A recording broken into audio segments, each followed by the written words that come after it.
Bonjour à tous, j'espère que vous allez bien. Alors, on aurait dû faire un schéma ensemble sur l'origine et l'utilisation de l'eau. Donc, ce qu'on fait, c'est que je vais vous montrer comment on aurait dû le construire et vous allez devoir prélever des informations. Donc, je vais vous donner les réponses aux questions et voilà, vous allez voir comment on aurait dû construire le schéma. Donc, je vous le mettrai en pièce jointe si vous voulez l'imprimer dans votre cahier, sinon je vous le donnerai quand on se reverra. Voilà. Alors, donc, la question qu'on va se poser, c'est comment, de quel endroit vient, de quelle origine vient l'eau que l'on utilise quotidiennement et quelle est la différence, par exemple, entre un fleuve et une rivière, etc., etc. Alors, déjà, il y a deux sortes d'eau qu'on peut différencier. Il y a l'eau potable et l'eau non potable. Donc, c'est-à-dire l'eau qu'on peut boire et l'eau qu'on ne peut pas boire. Il y a déjà dans l'eau non potable, la majorité de l'eau, en fait la majorité de l'eau sur Terre n'est pas potable. C'est notamment l'eau salée. Alors si vous buvez de l'eau salée, vous allez en fait vomir, votre corps ne va pas le supporter, donc on ne peut pas boire l'eau de mer, on ne peut pas boire l'eau des océans, sans ça on va tomber malade et on va vomir. Donc ce n'est pas de l'eau potable. Donc la mer par exemple, c'est de l'eau non potable, c'est de l'eau salée. Alors, je vais écrire en noir tout ce qui est du domaine naturel, c'est-à-dire qui n'est pas construit par l'homme, et en rouge, tout ce qui est fait par l'homme, tout ce qui est modifié par l'homme. Alors, là, on voit, en bleu clair, un fleuve, et on va voir aussi une rivière. Alors, la différence entre une rivière et un fleuve, en fait, le fleuve, il se jette dans la mer, alors que la rivière ne se jette pas dans la mer, elle se jette dans un autre fleuve. Alors vous connaissez un fleuve qui est la Seine, qui traverse Paris, qui se jette dans la Manche. À l'inverse, la rivière que vous connaissez, la Marne, elle se jette dans la Seine. Donc pour savoir lequel des deux, c'est le plus petit des deux. D'accord ? Avant, ça va être le plus petit des deux. Donc ça c'est de l'eau généralement douce, ça ne veut pas forcément dire qu'elle est potable, parce que si on fait tomber quelque chose dedans ou autre, ou qui a tout simplement de la boue et des poissons, elle n'est pas forcément très potable, mais c'est de l'eau douce, c'est-à-dire qu'elle n'est pas salée. Alors, l'endroit où elle se jette, on appelle ça une embouchure. D'ailleurs vous voyez, ça forme presque une forme de bouche, hein, ça vient de la même origine. Embouchure, c'est l'endroit où le fleuve se jette dans la mer.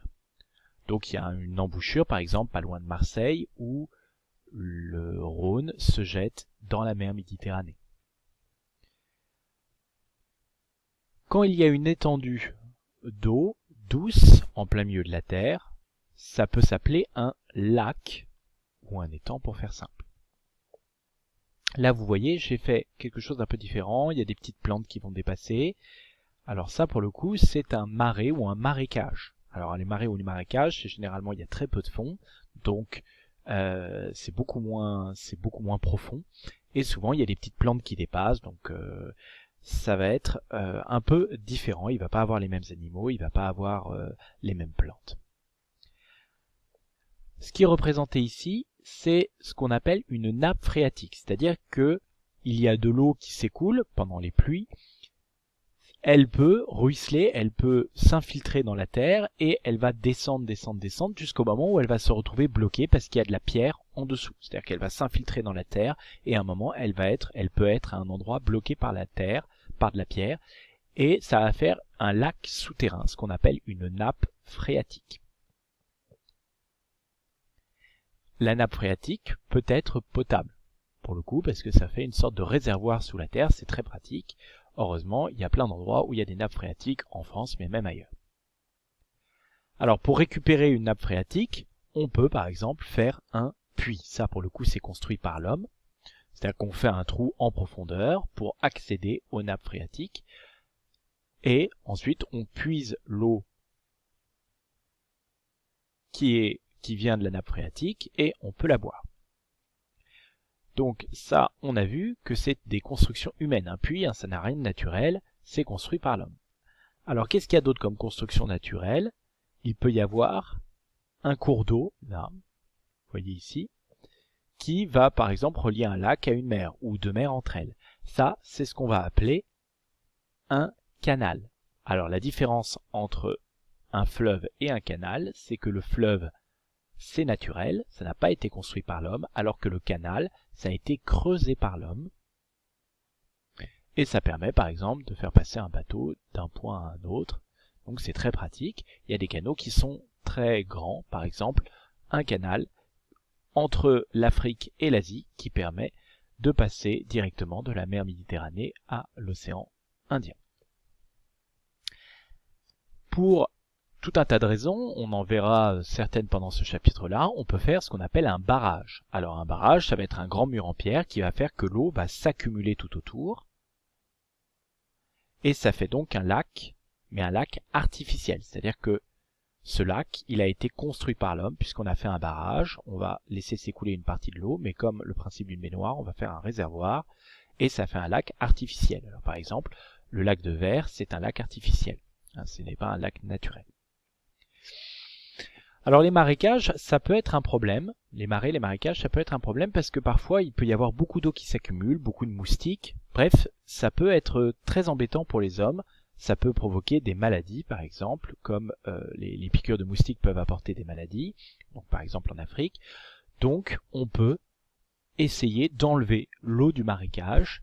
On va faire ce qu'on appelle du drainage, c'est-à-dire qu'on va aspirer ou on va laisser s'écouler l'eau d'un marécage, et du coup on va vider l'eau du marécage et on va pouvoir récupérer la terre qui est en dessous. À l'inverse, donc le drainage, c'est on enlève de l'eau. À l'inverse, on peut faire de l'irrigation. L'irrigation, c'est l'inverse. L'irrigation, ça va consister en quelque chose, on apporte de l'eau à un endroit où il n'y en a pas. Donc là, vous voyez, il n'y avait pas d'eau, donc on pouvait être embêté pour faire de l'agriculture. On va dévier, par exemple, une rivière, un fleuve, et on va apporter de l'eau dans des petits canaux qu'on a construits, donc le même principe que ça, on a construit des petits canaux, et tout autour, on va pouvoir faire des cultures irriguées, des champs irrigués, c'est-à-dire que on va pouvoir faire pousser des plantes parce qu'on a apporté de l'eau alors qu'on n'aurait pas pu cultiver si on n'avait pas apporté de l'eau avant. Alors vous voyez, ça c'est un schéma représentant l'eau comme ressource pour les hommes, c'est-à-dire que l'homme va utiliser l'eau naturelle en la transformant, les puits, les canaux, le barrage, l'irrigation, le drainage, permettant de faire des champs irrigués. Voilà. Je vous remercie de m'avoir écouté. Bon courage à vous.